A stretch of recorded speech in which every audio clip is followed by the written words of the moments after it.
A Marvel não tem clássicos. Será mesmo? A gente vai conversar sobre isso depois da vinheta.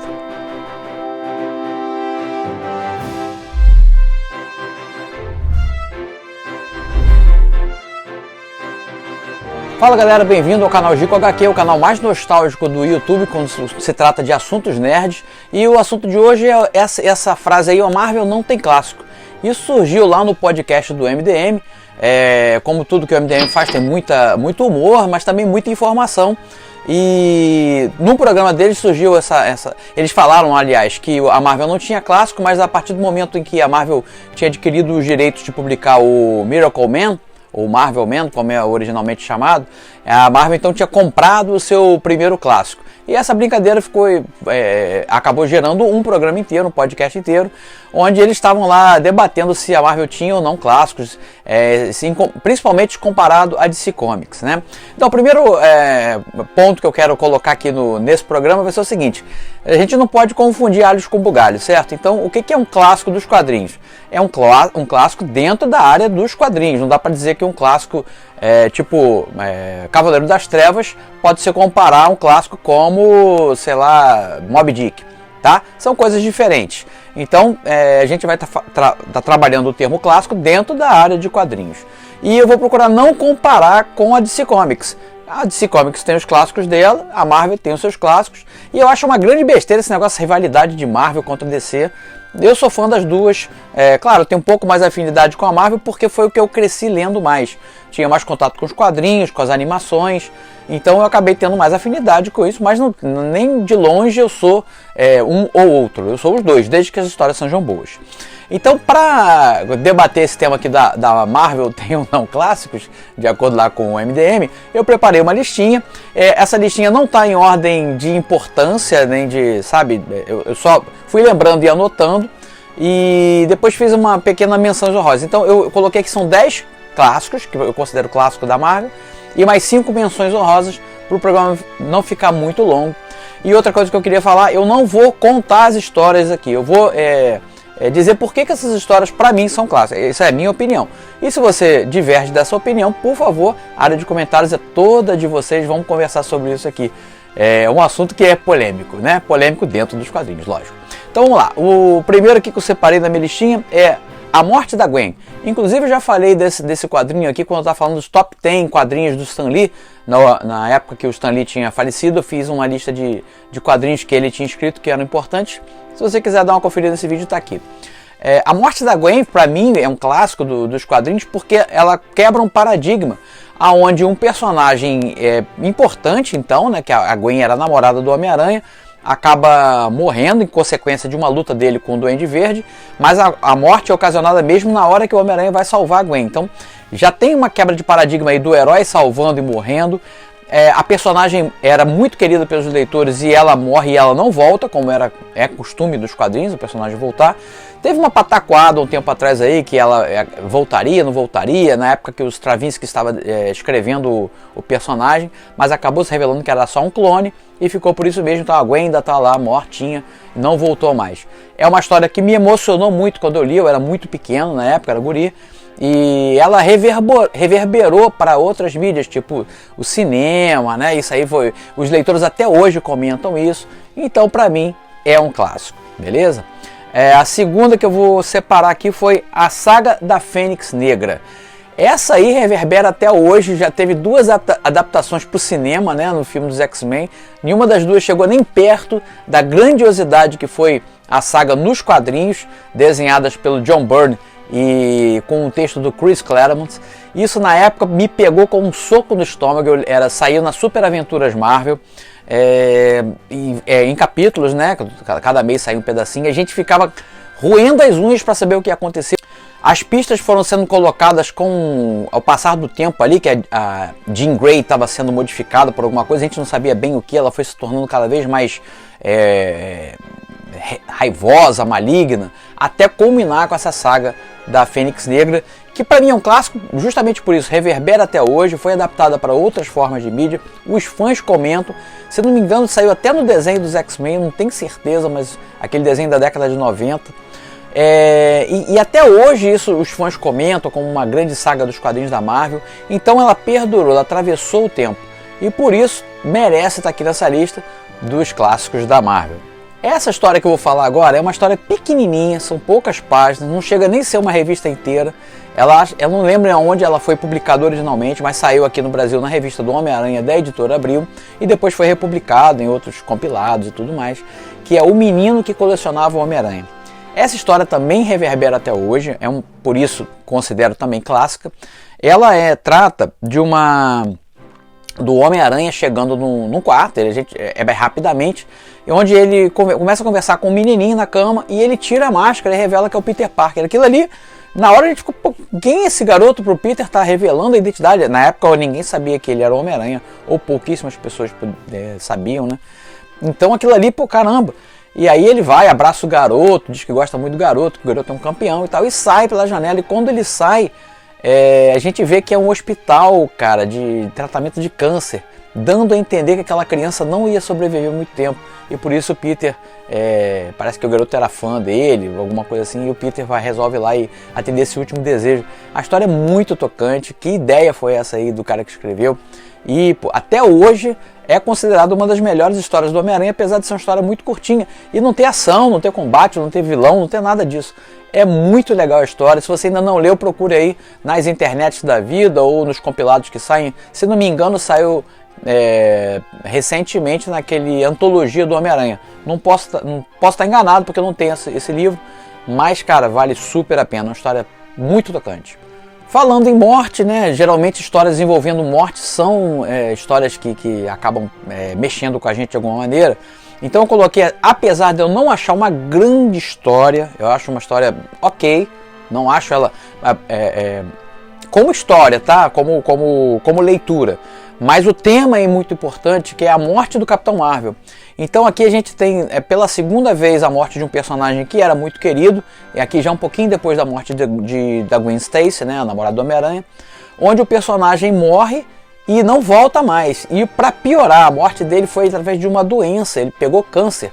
Através das suas histórias, né, das aventuras que ele foi passando, ele acabou sendo contaminado, eu não lembro bem aonde, mas ele acabou sendo contaminado por radiação, e essa radiação envenenou ele a ponto dele pegar um câncer, e ele acaba morrendo na cama. O Jim Starlin parece que fez essa história como uma forma de catarse. O pai dele também faleceu com essa doença terrível, então ele fez aquilo para poder se livrar daquele peso, daquela angústia toda, e jogou tudo ali naquela história da morte do Capitão Marvel. Mas como história, eu acho, saiu até como graphic novel, foi reeditado pela Panini agora recente, você encontra facilmente essa história aí na Amazon e em outras lojas aí online. Mas eu até reli e não me pegou tanto a história, sabe, assim, como entretenimento. Mas considero um clássico porque até hoje é comentada. O personagem não voltou mais, é uma coisa também incomum, né, nos quadrinhos. O personagem que morre geralmente volta. O Capitão Marvel ficou lá e ele era muito querido na época. Eu lembro que eu adorava as histórias do Capitão Marvel que saíam na Heróis da TV. Eu acompanhei tudo. A fase do Jim Starlin é muito boa, né? Que envolve muito ficção científica, alguma coisa de filosofia. É uma fase bem bacana, bem lembrada pelos leitores e com certeza um clássico da editora. Esse aí também reverberou para fora dos quadrinhos, A Queda de Murdoch, que é uma história do Demolidor escrita pelo Frank Miller com desenhos do David Mazzucchelli. E essa história foi mais ou menos adaptada na segunda temporada do Demolidor, da série da Netflix. Se você ainda não assistiu, dá para conferir, ainda está no catálogo da Netflix. Aproveita enquanto a Disney não tira fora. Essa história mostra, né, também não é uma história onde tem o Demolidor em si, a gente não vê muita ação de super-herói. É um drama, quase um drama policial, um drama mesmo, onde o rei do crime descobre, né, a identidade do Murdoch e faz tudo para poder minar a força dele, assim como ser humano mesmo. Ele vai tirando o escritório de advocacia, ele acaba com a casa do cara, o cara acaba sendo quase um mendigo largado na rua. E essa história também a gente fica conhecendo a mãe do Matt Murdock, que até então ela não era citada. A gente, na história da origem, a gente simplesmente sabe que ela abandonou o pai e a mãe, o pai e o filho. Então a gente tem várias coisas que o Frank Miller introduziu ali, e a arte do David Mazzucchelli está sensacional, é muito boa. Saiu aqui no Brasil na Super Aventuras Marvel, e também depois foi republicada pela Panini, saiu pela Salvat. Vale muito a pena correr atrás dessa história aí, uma das melhores histórias do Demolidor, e como disse, até hoje é comentada, né, pelos leitores, pelos fãs. Então vale a pena conferir, e é um clássico da Marvel. Essa aqui também pode ser que você não concorde, eu coloquei ela na lista de clássicos, mas pela importância mercadológica ou pela mudança de paradigma de mercado de quadrinhos, porque depois dessa série que eu vou falar aqui, muita coisa mudou na indústria de quadrinhos, pro bem ou pro mal, mas mudou. Então, e até hoje é comentada essa série, que é a primeira Guerras Secretas, que aqui no Brasil saiu em formatinho, eram edições, se não me engano, quinzenais ou semanais. Já isso aí já era uma coisa diferente. Você tinha aqui na banca de 15 em 15 dias. Eu acho que era semanal. Eu acho que era. Eu lembro que eu era muito pilhado. Desenhos do Mike Zeck, né? Que é um cara que eu gostava muito da arte dele. E traz assim a primeira grande reunião de heróis. Já tinha tido uma anterior, né, que era Torneio de Campeões, mas é com um personagem que ninguém se importava muito, com uma história meio pífia. E você encontra essa Torneio de Campeões, ainda tá para a Panini republicou naquela clássicos, né, grandes clássicos da Marvel, e você encontra aí na Amazon facilmente, se você quiser conferir. Não é uma grande história. Guerras Secretas também foi republicado pela Panini, mas como eu falei, saiu aqui primeiro pela editora Abril, totalmente loucamente transformada, porque eles publicaram mais ou menos na época que saiu nos Estados Unidos, eles deram uma pulada na cronologia que estava sendo publicada aqui no Brasil, que geralmente era 3, 4, 5 anos anterior ao que estava saindo nos Estados Unidos. Então eles fizeram umas modificações de personagens, por exemplo, na época o Homem de Ferro era o Rhodes, e aqui eles mantiveram como se fosse o Tony Stark. Pintaram um braço de branco, modificaram o visual da Tempestade de uma maneira... A Tempestade estava de moicano, eles dizem que ela foi... por causa do transporte, ela arrumou um visual mais raivoso. Uma série de doideiras foi feita para poder que o leitor, na época, entendesse o que estava acontecendo. Polêmicas à parte, foi assim que saiu aqui. Mas foi republicado depois pela Panini, saiu pela Salvat também. Depois eu até comprei a versão mais bacana. Depois saiu sem cortes, na Teia do Homem-Aranha. Enfim, saiu aí. Por que eu coloquei ela como um clássico da Marvel? Você pode até discordar. Mas depois dessa série da Marvel, dessa mega saga, tornou-se uma prática comum, megas sagas, praticamente todo ano, até 2 vezes por ano, nas grandes editoras Marvel e DC.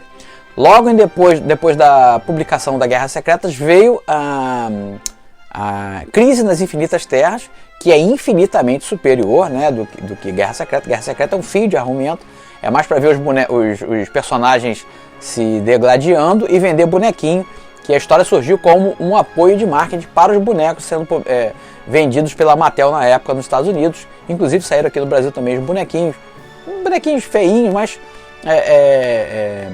a história servia então assim como um trampolim de vendas. E aí criou-se, né, esse costume das megas sagas, né, a partir da publicação de Guerras Secretas. Tirando aí a qualidade duvidosa da história, pode ser considerado um clássico por essa mudança de paradigma aí no mercado de quadrinhos.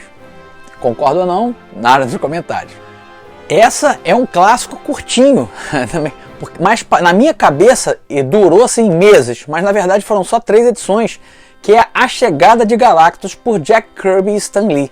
Que história, né, cara? Eu acho que foi a primeira vez que eu li uma história, eu era bem pequeno também quando saiu, acho que se não me engano saiu na revista, chamava Os Quatro Fantásticos na época da RGE, se não me engano foi onde eu tive contato com essa história pela primeira vez. E depois foi republicado em outras compilações, a Panini republicou, a Salvat também republicou. Cara, é uma história que foi pela primeira vez eu tive a sensação assim, dessa vez não vai dar. Dessa vez perder, os caras vão perder, não tem como derrotar esse cara tão poderoso. Até então a gente não conhecia o Galactus, eu pelo menos não conhecia, né? Era assim, cara, a sensação de perigo mesmo, você lendo uma revista, perdemos dessa aí, cara, não vai dar para sair dessa não. E isso só em 3 edições, né? E aí tem a introdução do Surfista Prateado, a introdução do Galactus, o Reed aparece sempre barbado, assim, cansado, sem chance de poder combater. A ideia de uma coisa tão pequenininha como aquela arma nulificador total derrotar o Galactus, cara, muitas coisas inovadoras em apenas 3 edições, desenhadas magistralmente pelo Jack Kirby. Isso tem que configurar como um clássico em qualquer lista de qualquer pessoa. Não tira isso de sua lista, porque isso é um clássico total da Marvel, assim. Outra do Frank Miller aqui, Demolidor, o Homem Sem Medo, com desenho do John Romita Jr. Essa saga, né, não é bem uma saga, não, é uma minissérie, né, foi mais curtinha. Do Demolidor, o Frank Miller apresenta elementos da origem do Demolidor. Ela faz aquele popular retcon, então introduz personagens ali e situações onde a gente vê os primeiros anos de atuação do Demolidor, ainda sem uniforme e tudo mais. Isso reverberou também na série da Netflix, onde a gente vê o Demolidor, o Matt Murdock, usando ali aquela roupa toda preta, improvisada, né? Uma máscara, um pano qualquer amarrado na cara. Tem muita coisa de elemento de história policial ali, um tom bem mais sério, né, na história, uma história, pode-se dizer, de super-herói mais para adulto, como ficou mais convencionado depois da década de 80, final de 80 para início dos 90, né, aquela temática mais adulta do que infantil. E é uma história muito bem estruturada, John Romita destruindo no traço, excelente trabalho de arte, cara, é muito bom esse material. E também foi publicado aqui, saiu aqui em minissérie pela primeira vez pela editora Abril, e depois foi republicado, diversas editoras republicaram, Salvat, a Panini mesmo. Vale muito a pena esse material aí, e com certeza por reverberar e por ser comentado até hoje, pode ser configurado aí como um clássico da editora.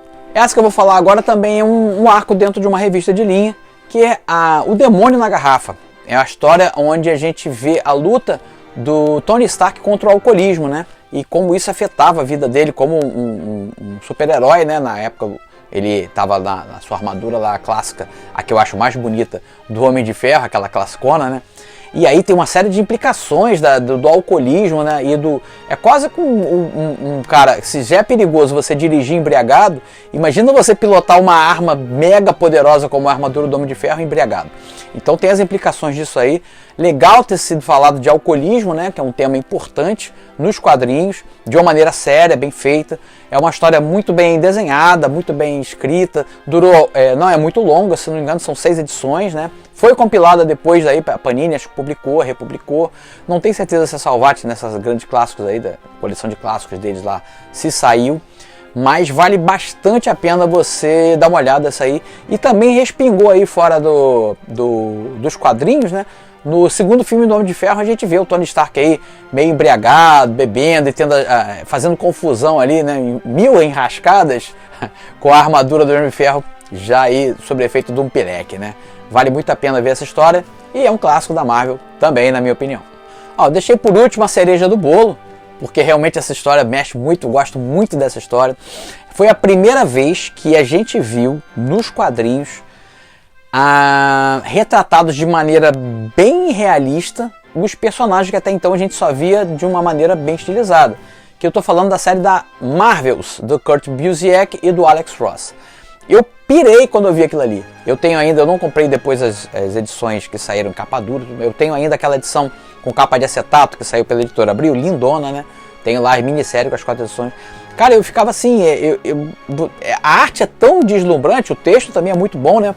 Demonstra o vasto conhecimento do Kurt Busiek na história da Marvel, mas assim, a arte meio que tirava você da história, porque eu ficava assim, cara, isso é uma foto tratada, porque as dobras da roupa, brilhos, textura da pele, iluminação, efeitos como fogo, água, é uma coisa de doido aquilo ali, uma coisa de doido. E foi a primeira vez que a gente viu. Até então os super-heróis eram muito mais estilizados. Eu não estou criticando o estilo, o traço estilizado, mas a gente, assim, foi uma mudança de paradigma. E depois o Alex Ross acabou entrando, ganhando fama com essa série. Ele tinha feito alguns trabalhos anteriores, mas não com tanta repercussão. E essa série muda paradigma porque a gente teve outras séries, com outros, inclusive outros autores, retratando os heróis assim, pintados dessa maneira, né, com muito ultra realista, pode dizer assim. E é legal a história que a gente vê a ação dos personagens que são semideuses, né, sob o olhar de uma pessoa comum, que é o fotógrafo que faz a linha narrativa da história. E a gente pega muito aqueles ângulos de baixo para cima, então você vê sempre os personagens que estão voando, você vê eles no céu pequenininhos, assim como se fosse a gente aqui vendo um homem voar, né? Vê só aquele pequeno risco. E quando são gigantes, eles passando aquela por cima, é sempre muita visão de baixo para cima, para aumentar a grandiosidade dos personagens. Sem sombra de dúvida, um clássico não só da Marvel, um clássico dos quadrinhos. Não tem como discordar isso, certo? Agora vamos para as menções honrosas. Bom, então aqui 5 menções honrosas. Arma X, que é a origem do Wolverine, e para mim é a origem que vale do Wolverine, que é aquela origem que veio depois, bem fraquinha, né? Mas essa origem aí, onde a gente é apresentado como que o Wolverine ganhou o Adamantium, o lance dele tá no Canadá, a ferocidade toda do Wolverine. A gente ainda não é apresentado a todo o passado do Wolverine, mas essa partezinha do passado aí, onde a gente fica descobrindo como que ele se tornou essa arma tão mortal, é magistralmente desenhada pelo Barry Windsor Smith, com uma quantidade de detalhes incrível. Saiu aqui em formatinho pela primeira vez, num Grandes Heróis Marvel, se não me engano. Inclusive, se você quiser saber mais sobre essa história dessa publicação, já fiz um vídeo aqui, dá uma conferida.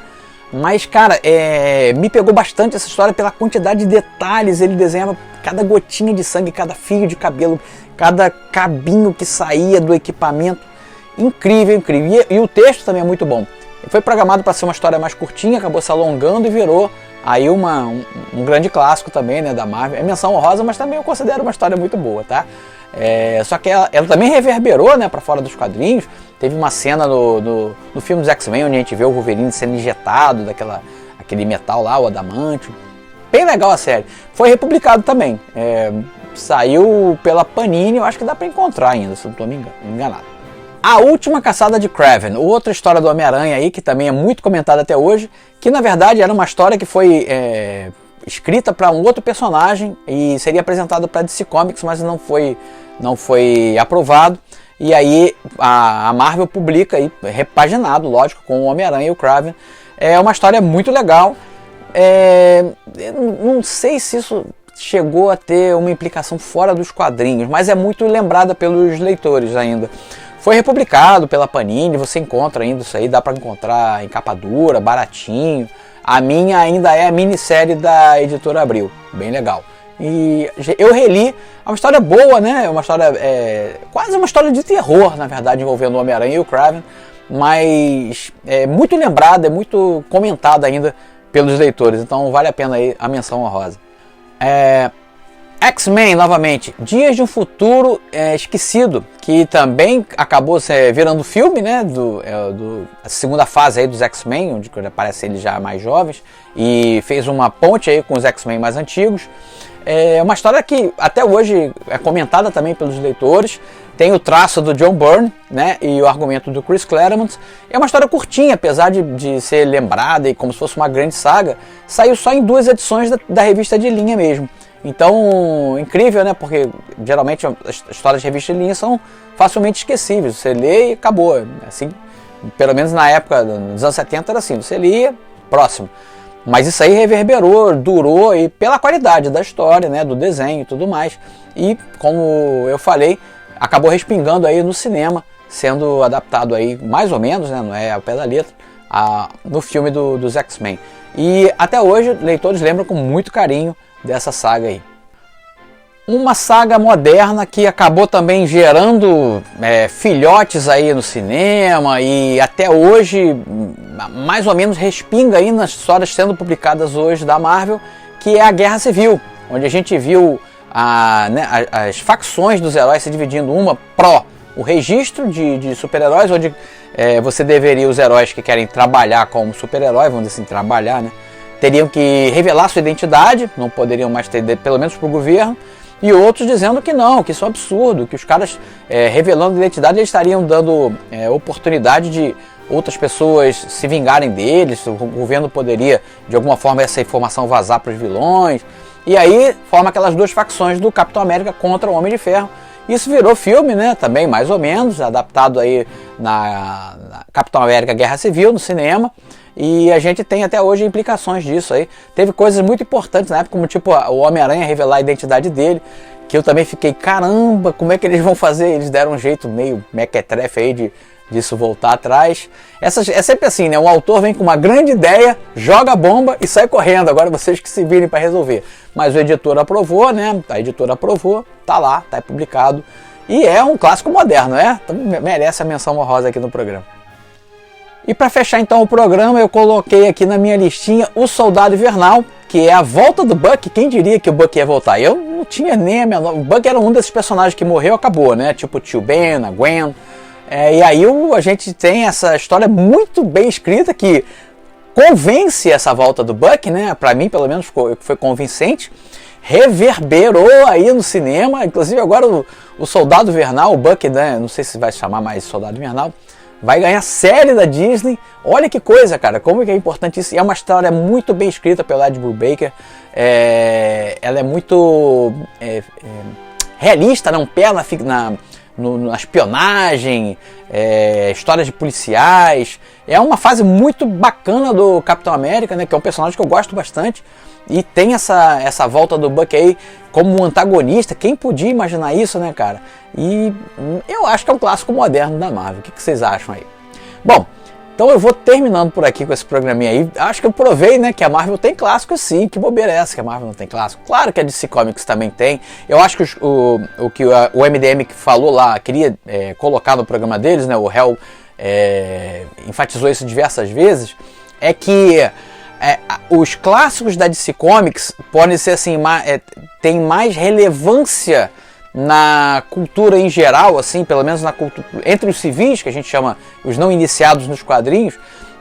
As pessoas sabem, conhecem mais essas histórias publicadas, tipo o Cavaleiro das Trevas, Watchmen.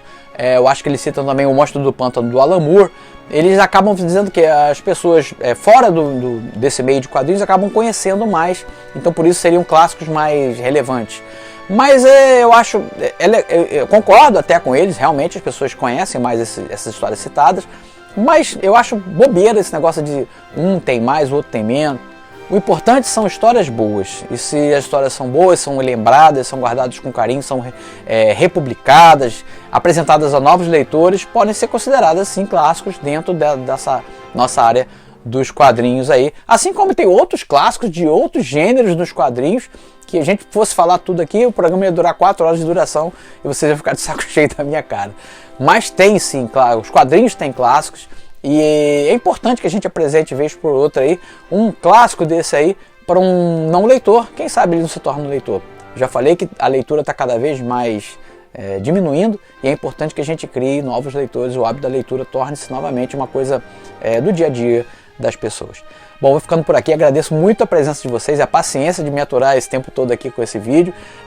Peço que você, se puder, compartilhe o vídeo com seus amigos aí nos grupos de quadrinhos, seus grupos de WhatsApp. Vamos trazer mais gente boa para cá para a gente conversar.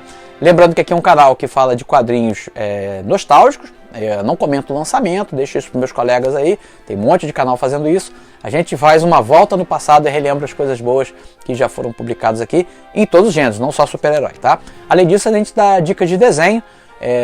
Eu tenho curso de desenho aqui na cidade de Araruama, Rio de Janeiro. E em breve, esse curso de desenho vai ter um braço online. Você vai poder fazer o curso na sua casa aí, tá bom? Fique ligado aqui no canal para mais novidades. Vou ficando por aqui, gente. Um abração. Lembrando, aqui do lado, outros vídeos nostálgicos aí para você curtir, fazer uma viagem no tempo comigo. Tchau.